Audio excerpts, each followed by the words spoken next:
after you retired from Dayton-Hudson, your position was eliminated, and at approximately the same time, another woman who held a power position with the corporate foundation also resigned. Her name was Cynthia Maeda. Maeda. Maeda, okay.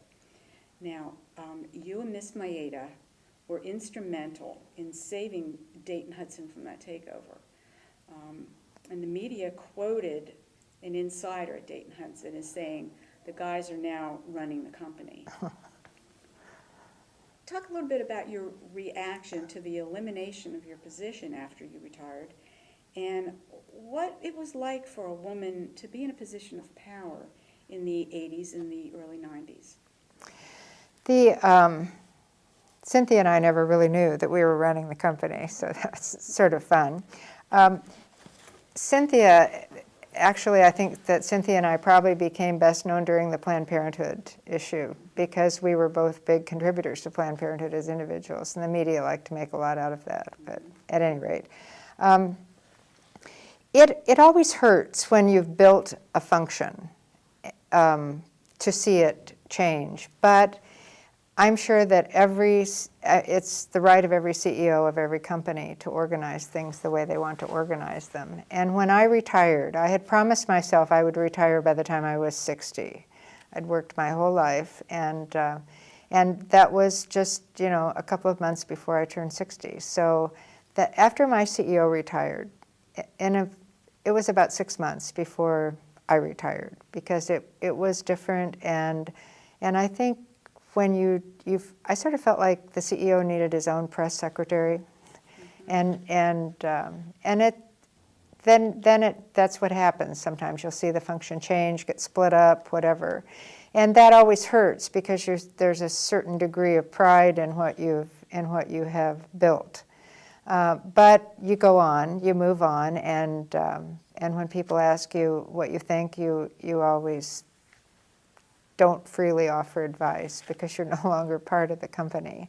But it's a great company, and I think that the thing that excites me most is that now, about 13 years later, the function is now coming back together. And it's that, the pendulum swings, and the function was different when I started. We built it, we added a lot to it, and so I think probably the media was the most disappointed because we were very open and very accessible to the public. And so I think that was probably the most disappointing part. But nonetheless, it was a great 14 years. And I loved my CEO. He was just a great partner. He paid attention to things that we talked about, and we really felt like we were at the policy table. So that was important. And if you're not, why then it's time to move on and do something else. I think Cynthia felt the same way, and because the foundation changed a lot too, the external relations parts. Being a woman in a senior management position is, I guess, I just always thought of it as being part of doing what I did. When I was in my first management position in 1966, when there were not many women in public school management. You had a lot of women teachers, but not many women principals, and your district administrators were primarily all men. When I attended the first meetings of the Public Relations Seminar and even the Page Society, when I did first come into that group, there were not a lot of women in senior leadership positions. There were more and more women going into the field, but the leaders were still mostly men. And that was, so I think it's all, there's just this era of, what you do is you work harder and you work longer hours, and you do it because I don't know that you feel like you have to prove anything. I think it's just that that's the way we are. We do work harder. We're a little bit more inclusive. I was the first woman named to the Dayton-Hudson Management Committee, which was the senior group of managers, and that was really an exciting time, and people were always asking me what it was like, and I said I was the only one who didn't have to stand in line at the bathroom breaks, because there were a lot of men and then there was me. But and it was just an exciting time to be part of this movement of women proving that we can do whatever anyone else can do. But it was, I guess, I never wanted to be part of the mold of women in management. I wanted to be me. So when I arrived at Dayton-Hudson, now you have to remember I was a teacher for a long time, and I never wore black on a test day because I always felt, kids, I don't care how old they are, they respond to color.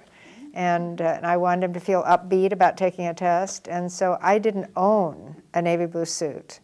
I didn't own a floppy tie. And yet, that's what people were wearing. And I never bought a navy blue suit. And so I thought it was sort of, maybe it's just because I was in public relations. I thought it was fun to be a little different and pretty exciting to be leading the way. Now, a comment I would make, and I hope that young women, if they pull this tape out and look at it, will pay attention to the fact that my best mentors were men. I did not find a lot of women really interested in helping other women. And that bothered me a lot. So I think my generation of women, I have a lot of friends who are my same age, and they were also, whether they were Secretary of State of Minnesota or whatever, we always felt an obligation to try to help other women. And we formed women's network groups to try to help women learn the skills. But it was hard because there was something about, there weren't a lot of women supporting other women, and that bothered me. So I'm a big supporter of, whenever asked to speak to a women's group, I never say no.